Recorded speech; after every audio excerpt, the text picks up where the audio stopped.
Hello guys, welcome to my SK blog. আপনাদের সবার থেকে আশীর্বাদ নিয়ে আমি আমার ব্লগটা শুরু করছি। আপনারা কেমন আছেন আমাকে কমেন্ট করে জানাবেন। আশা করি সবাই ভালো থাকবেন, আমিও ভালো আছি। তো চলুন ব্লগটা শুরু করা যাক। তারপরে আমি এখন নিচে গেছিলাম, নিচে দোকানটা খুলে এসেছি। দোকানটা খুলে এসে তারপরে আমি দোকানটা খুলতে খুলতে দেখছি কটা মাছ এসছে। তো এই যে আমি দেখতেই পাচ্ছেন আমি কিরকম মাছ নিয়ে নিয়েছি। এখানে আছে 3 রকমের মাছ আছে। একটা আছে কি কালীবাউস মাছ, রুই মাছ, আর একটা হচ্ছে কাতলা মাছ।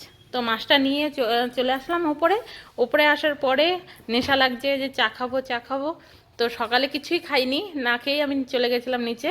তারপর আমি এখানে চা বসাতে চলে এসেছি। তো চা বসিয়ে দিচ্ছি।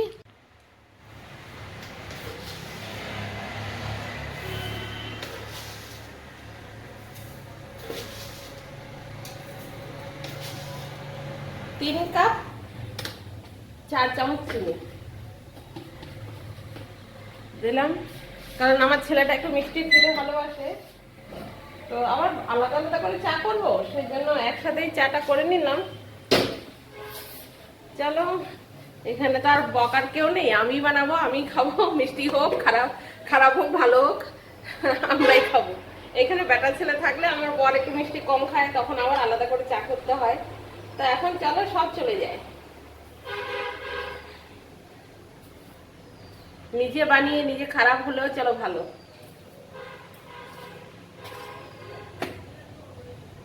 আর এই চা যদি অন্য কেউ বানিয়ে দেয় তখন মনে করা যায় যে একটু বেটার হওয়া ভালো ছিল, একটু এইটা ভালো ছিল, ওইটা ভালো ছিল। অন্যের উপরে দোষ চাপাতে খুব ভালো লাগে। আর যখন নিজের বাড়ি আসে তখন মনে হয় কি খারাপ হলেও কাউকে কিছু বলবো না।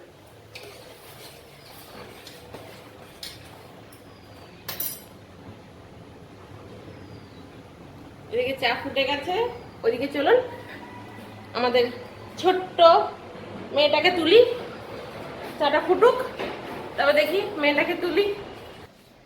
এই যে এই যে বন্ধুরা দেখুন, না না না দেখি, এই দেখুন দেখুন কিভাবে লেপের ভেতরে মাথা ঢুকিয়ে নিয়ে ঘুমাচ্ছে। এখন পর্যন্ত এখন এতটা ঠান্ডা নেই যতটা পরিমাণে ঘুমাচ্ছে।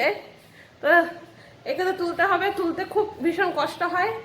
তো আপনারা তো জানেনই, আপনাদের ঘরে ছোট বাচ্চা আছে, আপনারা বুঝতেই পারেন যে বাচ্চাদেরকে তুলতে কতটা পরিমাণে কষ্ট।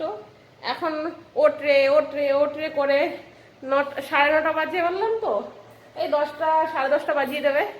এই ওটরে ওটরে করতে করতে এই গানটা আমার শুরু করতে হবে এখন থেকে। তো চাটা আমাদের, তার আগে আমাদের চা, আমার ছেলের আমার চা খাওয়া হয়ে যাবে। কিন্তু এই মহারানী এখনো উঠবে না।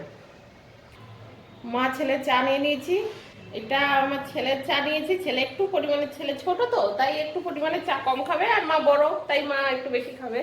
আর এইখানে চা রাখা আছে মেয়ের জন্য, যখন উঠবে তখন খাবে। আর আপনারাই বলুন বন্ধুরা, চা রেখে দিতে ভালো লাগে? আর দুধ চা, দুধ চা তো 1 ঘন্টা হয়ে যাওয়া মানে চাটা বিষ হয়ে যায়। তো আমার মেয়েটা এই কোনো সময় কথা শুনবে না। এখন যদি চা বানাই সেটা দুপুরে খাবে, ওর চা খাওয়ার কোনো ঠিক নেই। কিন্তু চা অতক্ষণ রেখে খাওয়াটা ঠিক না, উচিত না, কিন্তু শুনবেই না কোনোভাবেই। চলুন আমরা তো খাই, বলে না আপনি বাঁচলে বাপের না, তো সেটাই হচ্ছে দশা। তো এখন আমি নিজে তো খাই, তারপরে দেখা যাবে কি করা যায়। চলুন বন্ধুরা এখন চাটা খাই। এখনো তো পর্যন্ত মেয়ে উঠলো না, এখানে চা খাবো না, কারণ ঘরটা অন্ধকার লাগছে, এখানে বসেই চা খাবো। চলুন, চা বিস্কিটের ডাব্বাটা কোথায়? এই যে এখানে খাটের নিচে আছে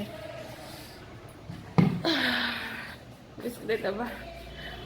আর কি বলবো বন্ধুরা, আমার একটা অসুবিধা আছে, প্রচণ্ড পরিমাণে কোমরে ব্যথা, নিচে ঝুঁকতেই পারি না। আপনারা বলুন একটুখানি যে আপনাদের যদি এমন কোনো ওষুধ জানা থাকে তো আমাকে জানান কমেন্ট করে। আমার কোমরে এত পরিমাণে ব্যথা, আমি সারা রাত ঘুমোতে পারি না। তারপরে আমি ভোর হতে না হতে আমার বারবার উঠতে হয়, নামতে হয়, শুয়ে থাকতেই পারি না কিছুতেই। সারা রাত ঘুমাতে পারি না। দ্বিতীয় কথা হচ্ছে আমি বিছানায়ও বেশিক্ষণ শুয়ে থাকতে পারি না। তো কি এটার কি ওষুধ আছে, কি উপায় আছে, আপনারা একটু প্লিজ আমাকে কমেন্ট করে জানাবেন যে এটার কি উপায় আছে। কারণ প্রচণ্ডই আমার কষ্ট হচ্ছে, সারা রাত আমার এই পেটের এক সাইড থেকে নিয়ে পুরো কোমরে ব্যথা। আমি খুব পরেশান হয়ে আছি। আমি অনেক ডাক্তারের কাছে গেছি, সবাই বলে আমার শরীর ভারী দেখে তার জন্য আমার এরকম কোমরে ব্যথা। আপনারা বলুন, আপনারা আমাকে কমেন্ট করে জানাবেন সত্যি কি আমার কোমরে আমার শরীর ভারীর জন্য? আপনারা দেখুন তো, আমি কি খুব মোটা? আমি কি খুব মোটি? যদি আমি খুব মোটি হই তাহলে কমেন্ট করে জানাবেন যে না, এটা আমার মোটাপার কারণে এই ব্যথাটা, তো আমার হাঁটাটা উচিত। আর আপনারা যদি কমেন্ট করে জানান যে না, এটা আমার মোটাপার জন্য না, কোনো ওষুধের কোনো অন্য কোনো রোগের সমস্যা আছে, তাহলে সেটাও আপনারা কমেন্ট করে জানাবেন। তারপরে এইদিকে আমি মাছগুলো নিয়ে বসে গেলাম, মাছগুলো কেটে নিচ্ছি, কারণ এগুলো গঙ্গার মাছ তো বেশিক্ষণ ফেলে রাখলেও হবে না, কারণ এগুলো সব খারাপ হয়ে যাবে। তো মাছগুলো কেটে নিয়ে আমি এই যে এখানে ধুয়ে নিলাম, ধুয়ে মাছগুলোর মধ্যে আমি একটু লবণ হলুদ মাখিয়ে রাখছি, কারণ কখন রান্না হবে, আমার রান্না করতে একটু দেরি হবে, তার জন্য আমি মাছগুলো আগে কেটে নিয়ে লবণ হলুদ মাখিয়ে তো ঢাকা দিয়ে কিছুক্ষণের জন্য রেখে দেবো, যাতে এটার ভেতরে লবণটা ভালোভাবে ঢোকে। অনেক সময় কী হয়, লবণ হলুদটা যদি না মাখিয়ে রাখি তাহলে কি হয়, ভেতরে মাছ ভাজার পরে না ভেতরটায় না লবণটা ঢোকে না। তো অনেক কিছুক্ষণ 5-10 মিনিট ধরে যদি এরকমভাবে লবণটা মাখিয়ে রাখা যায় তাহলে কিন্তু ভেতরে লবণটা পুরো ভালোভাবে চলে যায়, তো মাছটা খেতেও ভালো টেস্টি হয়। তো আমি এই যে লবণ হলুদ মাখিয়ে নিলাম, তো তারপরে এই যে ঢাকা দিয়ে রেখে দিচ্ছি। ঢাকা দিয়ে রেখে দেওয়ার পরে তারপরে আবার আমার বাকি কাজগুলো আছে, কতগুলো জামা কাপড় ধুয়েছিলাম, সেই জামা কাপড়গুলো ধুতে যেতে হবে, ধোয়া আছে, আর কিছু ভিজিয়ে দিয়েছিলাম, তো সেই জামা কাপড়গুলো ছাদে মেলতে যেতে হবে। তো এখন আমি এখানে চলে আসলাম, এখানে এসে সব ঘরের কাজকর্ম গুছানো হয়ে গেছে। গোছানোর পরে তারপরে কিছু কাজ বাকি আছে যা এখনও পর্যন্ত হয়নি, তো সেই কাজগুলো শেষ করতে হবে। তো আর কি বলবো, তো আমার এই যে এখানে কতগুলো জামা কাপড় পরে আছে, কালকে ধুয়ে দিয়েছিলাম, এই জামা কাপড়গুলো ছাদের থেকে এসছে, সন্ধে হয়ে গেছিলো দেখে আর ধুতে পারি ভাঁজ করে রাখতে পারিনি। তো এই জামা কাপড়গুলো এই যে আবার এগুলো ভাঁজ টাজ করে গোছগাছ করে রেখে দিতে হচ্ছে জায়গা মতো, যেটা যেখানে সেখানে রেখে দিতে হবে, কারণ অগোছালো ঘর আমার তো একটু মোটেও ভালো লাগে না। তো ঘরটা যত তাড়াতাড়ি পাচ্ছি আমি গোছ করে নিচ্ছি। আর এই দিকে আমার ছেলেটাকে আমি বলে বলে মাথা খারাপ হয়ে যাচ্ছে, ছেলেটাকে কখন থেকে আমি বলছি বাবা পড়তে বস পড়তে বস, কিছুতেই ছেলেটা কথা শুনছে না, এইদিকে ওইদিকে শুধু ঘুরেই বেড়াচ্ছে। কিভাবে কাজে ফাঁকি দিতে হবে, কি করে পড়ার থেকে ফাঁকি দেওয়া যায়, সেটা আমার ছেলে থেকে ভালো করে জানবেন যে কি করে আমার ছেলেটা ফাঁকি দিতে পারে। তো এই যে কখন থেকে আমার ছেলেটা এই যে একবার এইদিকে ওইদিকে ঘুরে বেড়াচ্ছে, তারপর ভাবছে পড়তে বসবে কি বসবে না করে, এই যে এখন কত ঝংবং, পড়তে বসলে এই যে স্ট্যান্ড নিয়ে বসে আছে, যতক্ষণ নাকি ওকে না চিল্লিয়ে বলবো যে এবার পড়তে বস, এবার আমি আসছি, এবার তোকে মারবো, ততক্ষণ এইভাবে বদমাশি করেই যাবে, কিছু না কিছু কিছু না কিছু পরেশানি করতেই থাকবে। এই যে বড় আমার অনেক ভাগ্য যে ছেলেটা একটু বইটা নিয়ে বসেছে।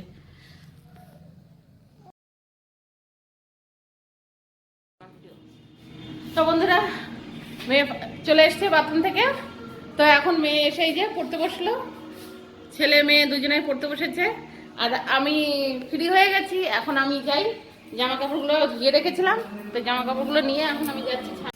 বন্ধুরা, আমার ছাদে জামা কাপড় মেলা হয়ে গেছে, আর রোদরা যেহেতু এত সুন্দর বেরিয়েছে, তো চলুন বাকি জামা কাপড়গুলো ধুয়ে নিয়ে এসে মেলে দিই, আর নয়তো তারপর যে বাকি জামা কাপড়গুলো যে ভিজানো ছিল সেই জামা কাপড়গুলো আমি তাড়াতাড়ি করে ধুয়ে আমি ছাদে এনে মেলে দিচ্ছি, কারণ রোদের কোনো গ্যারান্টি নেই।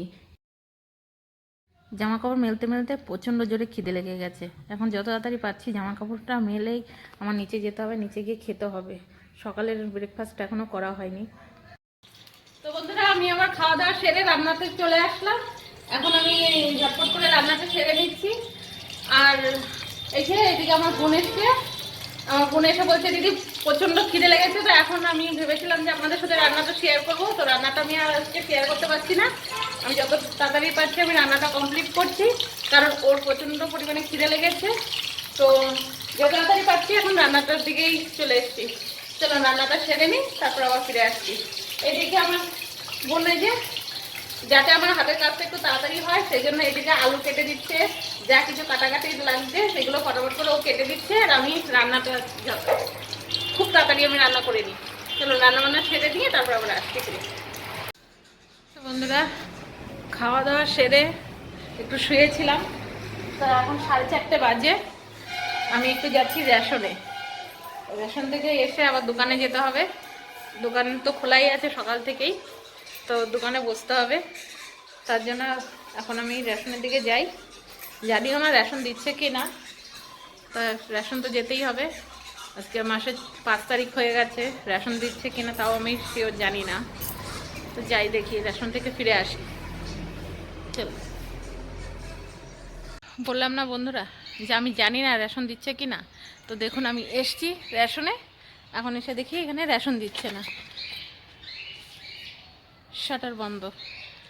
তো ভালো লাগে, এত দূরে আসলাম, আসার পরে যদি দেখি রেশন দিচ্ছে না তো সত্যিই মনটা খারাপ হয়ে যায়।